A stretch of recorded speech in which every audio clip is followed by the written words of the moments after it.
Baik, Pak Deki sudah kembali. Kita masuk ke sesi selanjutnya, sesi Q&A. Silakan dibacakan pertanyaan telah masuk oleh Bang Tanya Dong. Silakan, Bang. Baik, terima kasih moderator. Sepertinya topik ini yang sangat menarik ya. Ini berbeda dari biasanya, ada banyak sekali pertanyaan dari peserta. Dan sekali lagi, kepada peserta masih dihimbau ya untuk mengirimkan pesannya melalui akun Tanya Dong, supaya yang lain tidak terganggu. Nah, itu kembali kita ingatkan, terutama ketika sesi materi disampaikan, mohon diarahkan pertanyaannya ke akun Tanya Dong ya, supaya yang lain lebih fokus belajarnya. Mari kita mulai untuk membacakan pertanyaan. Ini ada pertanyaan dari Pak Budi. Pak Budi bertanya, apakah api sudah ditemukan pada waktu di Taman Eden, ataukah Adam dan Hawa memakan daging mentah? Silakan Pak Diki. Nah, kadang-kadang ya, kadang-kadang kita berpikir bahwa itu kan hal-hal yang bisa diproduksi dari alam kan. Kalau hal-hal itu bisa diproduksi dari alam, kenapa kita mengasumsikan bahwa mereka tidak itu tidak ada di dalam konteks waktu itu? Dan seperti yang tadi saya katakan, terlepas dari apakah hal-hal itu ada atau tidak, tapi kita harus stick kepada teksnya. Teksnya mengindikasikan bahwa Kejadian pasal 1 ya, Kejadian pasal 1 mengindikasikan ayat yang ke-28, mengindikasikan bahwa Tuhan mengizinkan manusia menggunakan binatang-binatang untuk tujuan-tujuan manusia. Dan bahkan pemilihan penggunaan kosakata, kata-kata gerja yang digunakan, itu kalau saudara lihat distribusinya di dalam perjanjian lama, itu bukan kata-kata yang nice, tapi kata-kata yang digunakan dalam konteks peperangan, dalam konteks subjugasi, penundukan, dan lain sebagainya. Jadi pertanyaannya adalah, kalau menggunakan kata-kata berkuasa, menundukkan di dalam Kejadian pasal 1 ayat yang ke-28, maka dalam konteks kepentingan manusia, apa pentingnya itu kata-kata itu? Saya kira kepentingan utamanya digunakan sebagai konsumsi. Bagaimana persisnya mereka mengolah itu menjadi bahan konsumsi, itu kan kita akan mengemukakan argumen from silent kan, sesuatu yang kita tidak dapatkan dari teks. Kita kan sekarang berpikir dari segi kelengkapannya kan, tapi teks itu hanya ngasih tahu kita tentang clue-nya, tentang indikatornya, memaksa untuk mendapatkan jawaban jelas berdasarkan kelengkapan yang kita pertimbangkan sekarang, itu hanya akan membuat kita memperkosa teks itu, yang tidak dimaksudkan untuk menjawab semua pertanyaan kita. Nah, saya ingin ingatkan ya, apa yang sudah saya ingatkan di dalam sesi perkuliahan kita yang pertama, bagian introduksinya itu ya. Tidak semua pertanyaan kita sekarang itu wajib dijawab oleh teks itu. Karena ingat, teks itu tidak ditulis pertama kali untuk kita. Dan tidak pertama kali ditulis untuk menjawab semua pertanyaan kita. Tapi kita harus mencukupkan diri dengan apa yang ada dan yang dikatakan di dalam teks. Kemudian berupaya untuk sedapat mungkin setia kepada teks dan konteksnya. Hal-hal lain yang tidak jelas dari teks itu kita tinggalkan saja. Dalam arti bukan berarti kita tidak didorong untuk mencari tahu lebih lanjut. Kita bisa didorong mencari tahu lebih lanjut, misalnya dengan cara meneliti literatur-literatur yang sejaman dengan itu, atau bukti-bukti arkeologis yang sejaman dengan itu sah-sah saja. Tapi sejauh apa yang dikatakan oleh teks, saya kira ada bukti yang cukup kuat bahwa sejak Kejadian pasal 1 itu, manusia sudah secara implisit diperbolehkan untuk menggunakan binatang untuk tujuan konsumsi. Nanti kan kalau kita tanya api, sekarang kan nanti kita akan tanya lagi, ada alat panggangnya enggak? Nanti kemudian kita tanya lagi, ada ovennya enggak? Kemudian kita tanya lagi, ada gorengannya enggak? Ada minyak gorengnya enggak? Jadi saya kira kita harus berhati-hati untuk terlalu ingin detail tentang apa yang dikatakan oleh teks ya. Baik, terima kasih Pak Diki. Ada pertanyaan yang menurut saya, yang pertanyaan ini mirip ya antara dua orang, dari Pak Budi dan Pak William. Katakan begini, bagaimana kalau kita makan steak yang raw, Pak? Boleh nggak? Apakah steak yang diolah setengah matang juga haram dimakan atau halal ini, Pak? Silakan Pak Diki. Makan aja Pak, nggak apa-apa. Karena itu kan sudah diolah jadi makanan. Yang dilarang di situ adalah makan daging yang masih berdarah-darah, tidak diolah sebelumnya, dan itu terkait dengan kekerasan yang terjadi di bumi pada masa itu. Sehingga manusia itu hidup to the point, itu menjadi seperti binatang ya. Pembunuhan, termasuk juga kalau saudara baca di dalam Kejadian pasal 4, pasal 6, itu bukan hanya pembunuhan tapi juga eksploitasi terhadap perempuan. Kejadian pasal 6 tentang anak-anak Allah, tentang Nephilim itu ya. Saya sudah bikin satu sesi tentang itu. Jadi sesuatu yang inhuman, yang tidak manusiawi. Tapi sejauh itu sudah diolah menjadi makanan, saya kira makan aja lah, enggak apa-apa. Nanti kalau Bapak mau makan, ajak-ajak saya lah. Baik, terima kasih Pak Deki. Ini ada pertanyaan dari Pak Andreas. Di konteks modern, kita saat ini haruskah kita masih menganggap darah adalah sumber kehidupan dan pelangi adalah tanda perjanjian? Atau hal-hal tersebut sudah tidak berlaku? Silakan Pak Deki. Setiap perjanjian di dalam Alkitab itu ada eranya tersendiri, ada dispensasinya tersendiri. Karena perjanjian-perjanjian yang misalnya perjanjian dengan Nuh, itu kemudian nanti kita dapati lagi ada perjanjian dengan Abraham, kemudian ada perjanjian dengan Musa, sampai dengan akhir era perjanjian lama.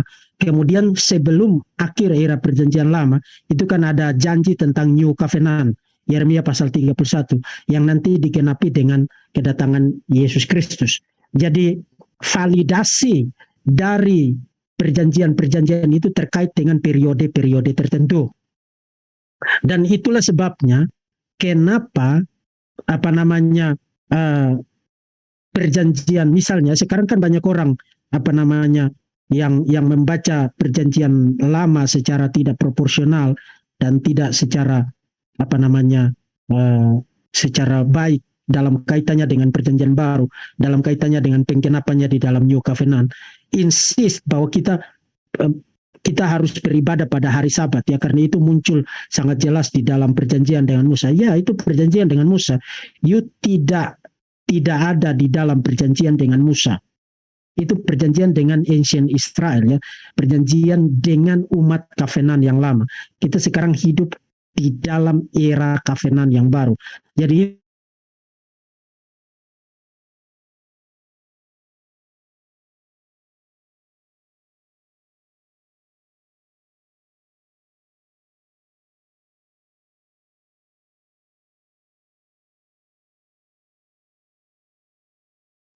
dalam konteks makan daging, binatang mesti disembelih dan mati.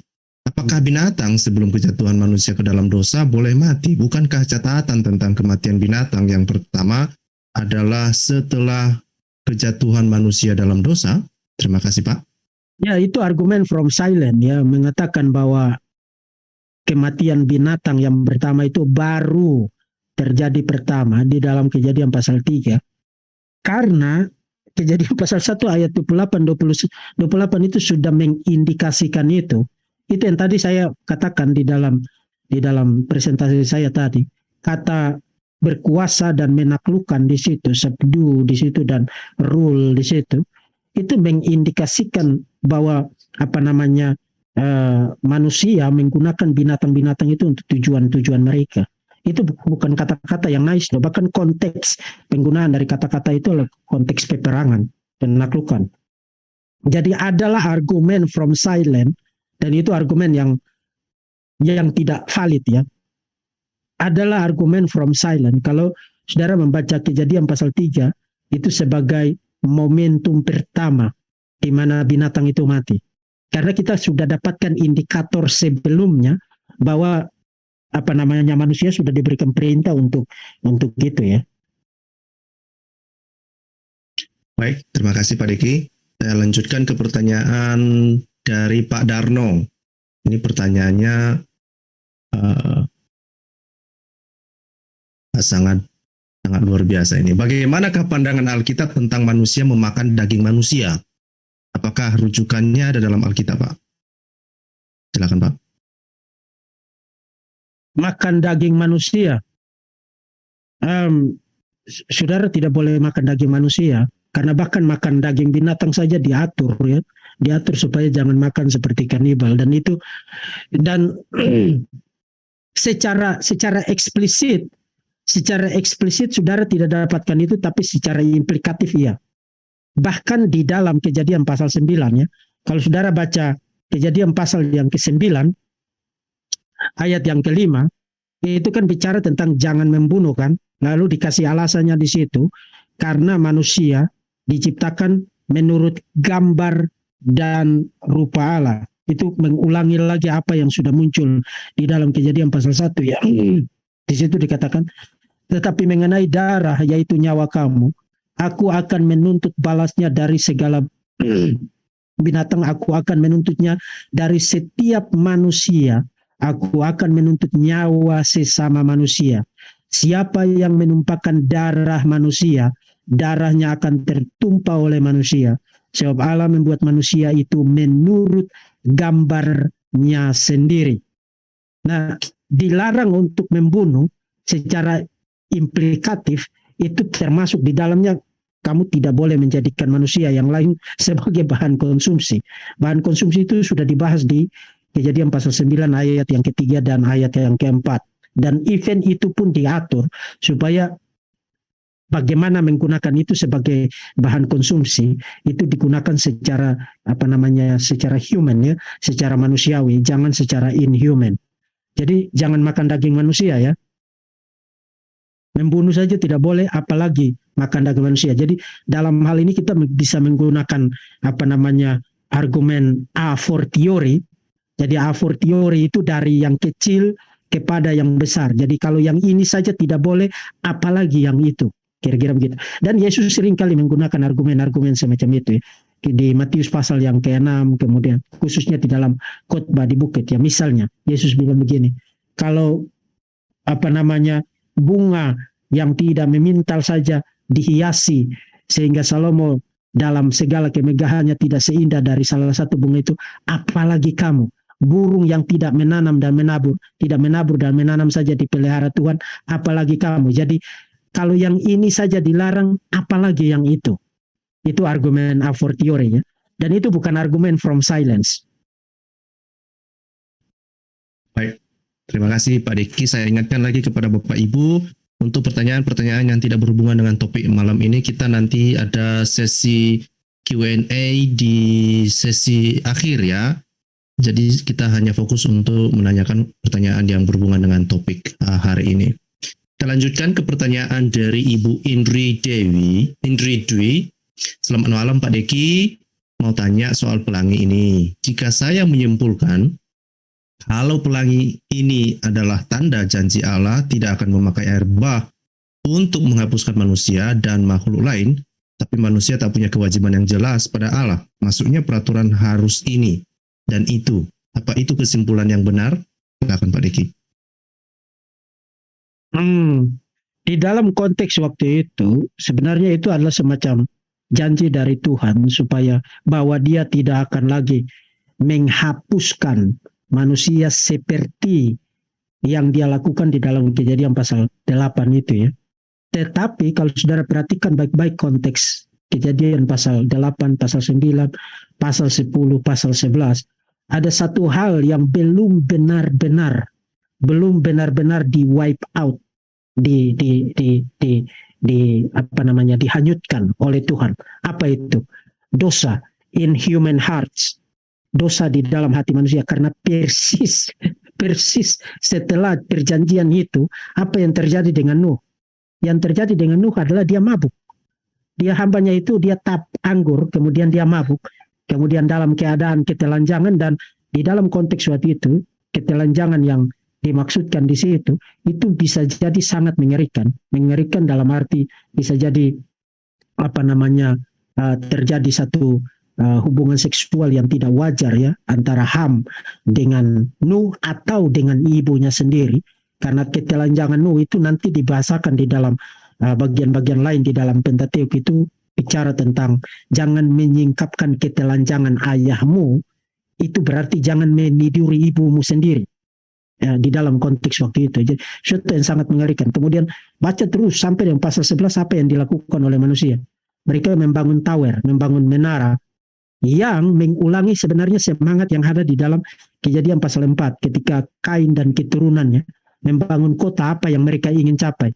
Membangun nama untuk diri mereka sendiri. Jadi mereka ingin membangun security, membangun stabilitas, membangun kenyamanan dan keamanan dengan upaya mereka sendiri, dan mereka minta Tuhan setuju dengan itu.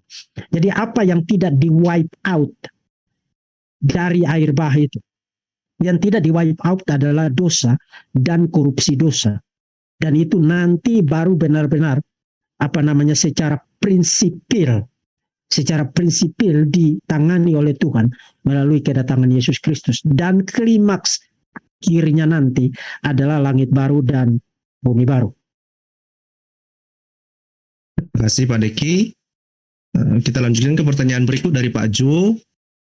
Mengapa Allah masih mengemukakan soalan yang ada di dalam Kejadian pasal 3 ayat 9, Kejadian 3 ayat 11, Kejadian 3 12, padahal Allah kan Maha tahu. Adakah soalan ini mempunyai makna teologis? Alkitab itu tidak ditulis untuk Tuhan, tapi ditulis untuk manusia.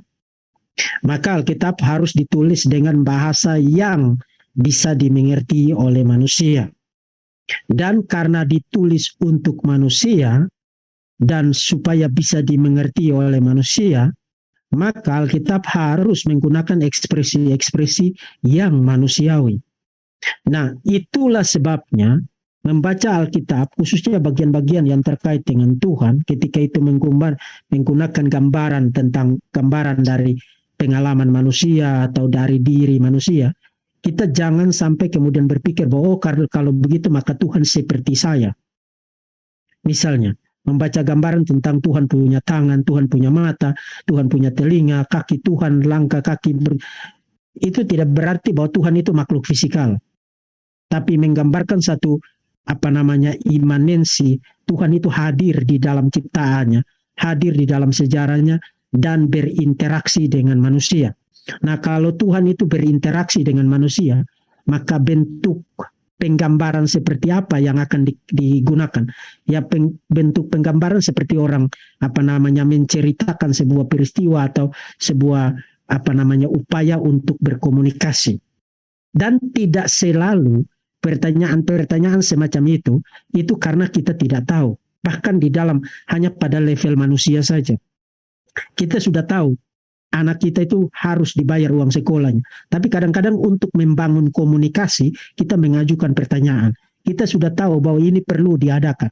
Tapi untuk membangun komunikasi, kita mengajukan pertanyaan terkait dengan itu. Jadi itu tidak harus berarti bahwa karena Tuhan tidak tahu, maka Tuhan cari informasi kepada Adam. Adam, kamu di mana? Kok kamu ini bikin saya kehilangan kemahatauan saya ya? Bukan itu. Tapi itu adalah cara penggambaran tentang bagaimana Tuhan hadir di dalam ciptaannya, kemudian Tuhan berkomunikasi, berinteraksi dengan manusia. Karena kalau saudara ikut eksposisi saya di dalam seri yang kedua dan seterusnya, ingat Eden dan alam semesta ini diciptakan sebagai tempel, God's temple, dan Eden adalah Holy of Holies. Tuhan hadir di situ. Manusia hidup di hadirat Tuhan. Tuhan berkomunikasi dengan manusia dan manusia berkomunikasi dengan Tuhan. Jadi salah satu keunikan metanaratif dari Allah di dalam Alkitab adalah Tuhan hadir di dalam sejarah dan Tuhan berinteraksi dengan manusia dan Tuhan berkomunikasi dengan manusia. Dan itu saudara tidak dapatkan itu di dalam agama, misalnya di dalam Islam, yaitu Tuhan Allah Subhanahu wa taala tidak langsung berkomunikasi dengan manusia, tapi selalu melalui perantara. Jadi metanaratif itu hilang sama sekali dari dalam Quran. Di dalam agama-agama panteistik itu hanya ditekankan soal imanensi Tuhan, Tuhan ada di dalam sejarah. To the point, Tuhan itu menjadi tidak berbeda dengan ciptaan. Itu sebabnya segala sesuatu adalah Allah. Jadi agama-agama di dalam dunia ini either jatuh kepada satu transendensi mutlak, Tuhan itu jauh di sana, nun jauh di sana, tidak ada interaksi secara langsung Tuhan dengan manusia, atau jatuh kepada imanensi yang mutlak sehingga Tuhan itu menjadi tidak berbeda dengan ciptaannya. Nah, Allah yang digambarkan di dalam Alkitab adalah Allah yang transenden, yang tersembunyi, tapi sekaligus Allah yang imanen, Allah yang hadir di dalam ciptaannya dan yang menyingkapkan diri dan kehendaknya untuk dikenal. Jadi Allah yang transenden sekaligus Allah yang imanen, atau istilah dari Calvert adalah Deus absconditus, Allah yang tersembunyi, dan Deus revelatus, Allah yang menyingkapkan dirinya. Nah, di dalam proyek penyingkapan diri Allah itu supaya ada kita mengenal Tuhan dan Tuhan berinteraksi dan kita berkomunikasi dengan Tuhan, Alkitab ditulis dengan bahasa kita. Bagaimana kita berkomunikasi dan berinteraksi dengan manusia itu seringkali digunakan untuk menggambarkan tentang Tuhan. Jadi jangan kaget yang begitu-begitu. Terima kasih Pak Deki untuk penjelasannya. Kita lanjut ke pertanyaan dari Bartolomeo, karena tadi ada disinggung mengenai Islam. Ini ada pertanyaan mengenai larangan Tuhan. Bagaimana dengan orang Islam makan daging unta dan orang Kristen makan daging babi, Pak? Terima kasih, Pak. Ya, saudara harus ingat, dan ini sesuatu yang sangat menarik ya. Mestinya tadi saya ada waktu khusus untuk mengkaitkan itu dengan Yesus ya. Saudara ingat Kejadian pasal 9, tinggalkan dulu Islam itu tidak penting dan sangat tidak penting ya. Jadi mari kita fokus kepada Alkitab. Kalau saudara perhatikan di Kejadian pasal 9, waktu Tuhan mengizinkan manusia untuk makan binatang, apakah ada pengategorian soal binatang yang halal dan binatang yang haram? Tidak ada. Itu baru nanti muncul di dalam Mosaik Covenant, perjanjian dengan Musa. Sebelum Mosaik Covenant, sebelum perjanjian dengan Musa, pemberian permisi untuk manusia makan binatang itu tidak diberikan kategori halal haramnya, tidak diberikan kategori. Tidak heran ketika pembaruan Covenant di dalam Yesus Kristus. Kalau saudara baca di dalam Markus pasal yang ke-7, Markus memberikan komentar, dan dengan demikian Yesus mendeklarasikan semua makanan itu halal. Semua makanan itu halal. Nah, itu bukan baru pertama kali di dalam sejarah. Sebelum Musa itu tidak ada pengategorian semacam itu. Nanti baru ada pengategorian semacam itu di dalam Mosaik Covenant, khususnya terkait dengan hukum-hukum keimamatan. Hukum-hukum keimamatan di tabernakel dan mengatur bagaimana Israel hidup, yang di tengah-tengah mereka itu ada tabernakel. Jadi pemberian kategori halal haram semacam itu baru ada di dalam Mosaik Covenant. Dan itu sebabnya kenapa tidak heran di kemudian hari ketika Yesus Kristus datang, Markus mencatat, dan dengan demikian dia mendeklarasikan semuanya itu halal. Dan Paulus di dalam surat Kolose mengatakan bahwa semua yang ada di dalam Mosaik Law itu, Covenant Mosaik itu, Covenant dengan Musa itu hanyalah bayangan menuju kepada realitas yang sebenarnya, yaitu Yesus Kristus. Terima kasih Pak Deki. Ada pertanyaan yang mirip juga dari Pak Immanuel dan Pak Andreas. Bertanya tentang masalah menghitung usia dan tahun-tahun yang ada di dalam kitab Kejadian. Saya ingat bahwa ini ada sesi khusus ya Pak. Ya. Silakan, ada mau ditanggapi atau bagaimana Pak? Ya, singkat saja begini. Kalau saudara baca Table of Nations yang ada di Kejadian pasal 5, kemudian yang ada di Kejadian pasal 10 atau pasal 11 itu, kalau saudara baca umur mereka itu secara literal, saudara akan membuat kitab Kejadian itu berkontradiksi dengan diri. Contoh, waktu Tuhan bilang kepada Abraham bahwa dia akan punya anak, kenapa Sarah tertawa? Sarah tertawa karena dia sudah berusia hampir 100 tahun. Dan bagaimana mungkin dia punya anak dalam usia itu? Nah, itu mengindikasikan bahwa tahun-tahun yang sebelumnya itu tidak literal. Karena begini, Karena kalau usia-usia itu literal, Abraham itu dilahirkan oleh papanya ketika papanya sudah berusia 200-an tahun. Lalu apanya yang aneh? Tuhan menjanjikan anak kepada Abraham ketika hampir berusia 100 tahun. Harusnya itu tidak aneh. Harusnya itu tidak membuat Sarah tertawa. Mengindikasikan itu bukan angka-angka yang literal. By the way, sudah ada studi kesarjanaan di jurnal akademik menghitung jumlah total usia-usia dari orang-orang yang ada di dalam kitab Kejadian, mulai dari Adam sampai dengan Musa. Dan itu angkanya itu kalau dibagi dua, maka you akan dapat angka yang digunakan di dalam kitab Wahyu 1230 sekian hari. Sorry, saya lupa angka persisnya. Tapi angka itu muncul di dalam Wahyu pasal yang ke-12, termasuk sudah muncul di dalam Wahyu pasal 11. Jadi itu digunakan sebagai angka simbolik. Dan dari segi konteksnya, nanti minggu depan saya akan kasih lihat kepada saudara. Cara perhitungan tahun, perhitungan angka kita sekarang itu berbeda dengan orang-orang pada masa itu. Kita sekarang kalau hitung jari kita ini kita dapat angka 10 kan? Kita dapat angka 10. Karena kita hitungnya per jari. 1, 2, 3, 4, 5 kali 2, 10. Kalau mereka hitung jari di tangan yang satu ini, mereka tidak dapat angka 5. Tapi mereka dapat angka 60. Dari mana mereka dapat angka itu? Karena mereka bukan hitung jarinya, tapi hitung ruasnya. 1, 2, 3, 1, 2, 3, 6, 7, 8, 9, 10, 11, 12. 12 kali 5 berapa? 60. Jadi mereka kalau hitung ini, mereka dapat angka 60. Yang disebut dengan 60 based. Jadi kalau kita sekarang kan menggunakan angka desimal kan, angka kelipatan 10 kan. Mereka menggunakan kelipatan 60. Dan dari situ kita dapat perhitungan waktu. 60 detik, 60 menit, 360 hari. Itu saudara dapatkan dari mana? Perhitungan dari dalam konteks Sumeria.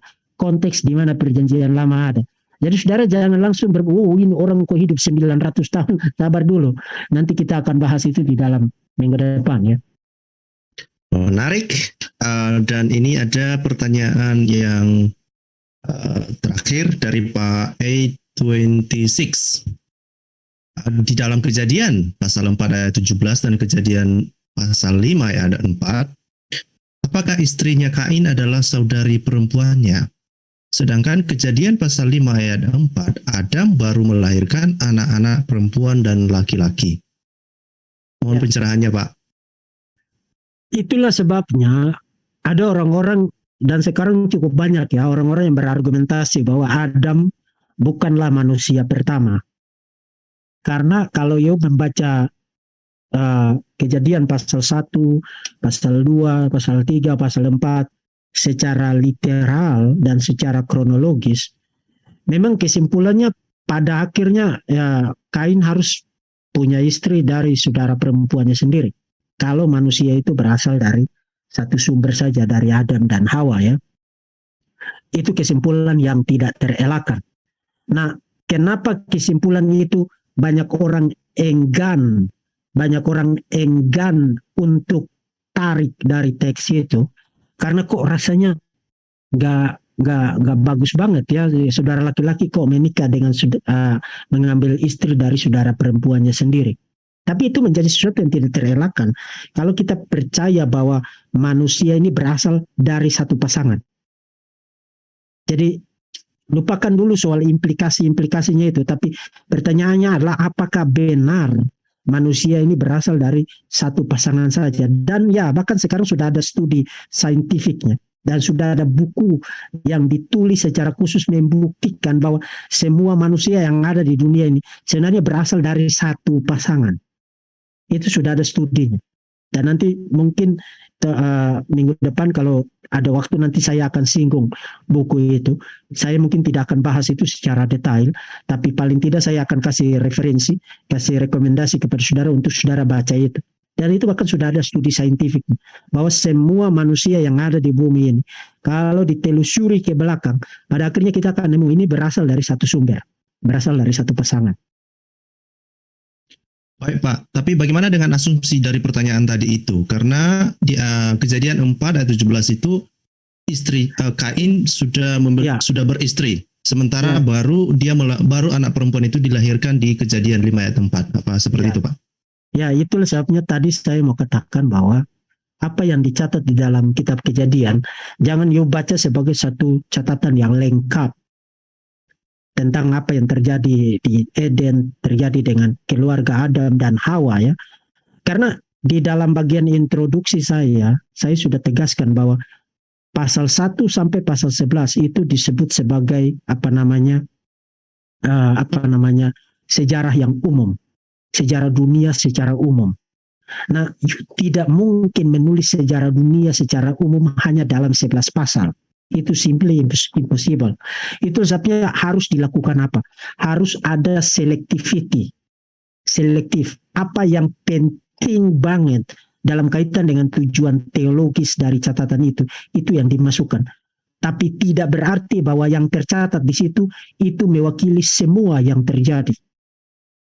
Semua yang terjadi. Nah, implikasinya apa? Saudara jangan berpikir bahwa kalau begitu sebelumnya itu Adam dan Hawa, anak-anak yang lain itu tidak disebutkan maka tidak ada. Saudara jangan menyimpulkan begitu. Karena ingat, anak-anak yang dikisahkan di dalam mulai dari Kejadian pasal 4 ayat yang pertama dan seterusnya, itu sebenarnya dikisahkan dalam kaitan dengan apa? Dalam kaitan dengan Kejadian 3 ayat 15 dan 16 tentang pertarungan antara the seed of the woman dan the seed of the serpent, keturunan perempuan dan keturunan ular. Nah, itu saja sudah mengindikasikan bahwa dia tidak mencatat segala sesuatu tentang Adam dan Hawa dan keturunan-keturunan. Itu tidak mencatat segala sesuatu tentang itu. Karena theological purpose-nya adalah mempresentasikan perseteruan ini, holy war ini, pertarungan ini antara dua keturunan ini. Jadi yang tidak relevan dengan itu dia tidak masukkan. Itu harus diasumsikan begitu. Baik, terima kasih Pak. Dan itulah pertanyaan terakhir. Saya kembalikan ke moderator. Terima kasih penjelasannya. Terima kasih Bang Tanyadong, terima kasih Pak Deki, terima kasih teman-teman yang sudah bertanya. Ada yang mau disampaikan lagi Pak sebagai penutup dari materi malam hari ini Pak? Ya, minggu depan kita akan bahas tentang Table of Nations itu. Kemudian saudara-saudara yang selama ini punya pertanyaan tapi belum sempat untuk disampaikan karena terkait keterbatasan waktu, itu bisa disampaikan minggu depan. Mungkin minggu depan kita bisa sedikit extend waktunya, bisa jadi 2,5 jam. Kalau misalnya nanti presentasi saya tentang Table of Nations itu memakan waktu sekitar 20 atau 30 menit, jadi sekitar 1,5 jam sampai dengan 2 jam itu kita hanya gunakan khusus untuk Q&A terkait dengan seluruh materi mulai dari Kejadian pasal 1 sampai dengan pasal 11. Nah, itu yang pertama. Yang kedua, setelah pertemuan ke-8 nanti mungkin saya akan ambil break dulu karena saya sekarang sedang persiapkan materi eksegesis perjanjian baru untuk mahasiswa-mahasiswa yang ada di sini. Saya akan mengajar semester ini eksegesis perjanjian baru. Saya akan ambil break dulu, kemudian nanti kita akan ada satu seri lagi tentang kitab Ester. Karena saya ini banyak yang saya ingin tahu, jadi sambil belajar tentang ini saya juga sambil baca tentang ini, jadi saya kira sudah cukup untuk mempersiapkan satu materi baru eksposisi kitab Ester ya. Karena itu hanya beberapa pasal, jadi tidak akan terlalu memakan waktu yang cukup banyak seperti kitab Kejadian. Nanti setelah itu baru kita bisa balik lagi kepada kitab Kejadian pasal 12 sampai dengan pasal yang ke-50. Jadi kita masih punya cukup banyak waktu untuk membahas tentang teks-teks ini, dan saya kira kita sampai tua nanti pun tidak akan selesai karena ini 66 kitab ya, dan termasuk belum terhitung topik-topik spesifik yang menjadi perdebatan atau yang menjadi pertanyaan selama ini yang juga perlu dibahas. Jadi mari kita sama-sama tetap setia untuk ikuti pengajaran-pengajaran semacam ini, apakah itu di KIR, apakah itu melalui Verbum Veritatis atau melalui channel STT Rai Batam atau melalui program-program semacam ini. Ini akan sangat baik memperlengkapi saudara, dan saudara perlu tahu bahwa materi-materi semacam ini tidak mungkin disampaikan melalui mimbar. Tidak mungkin.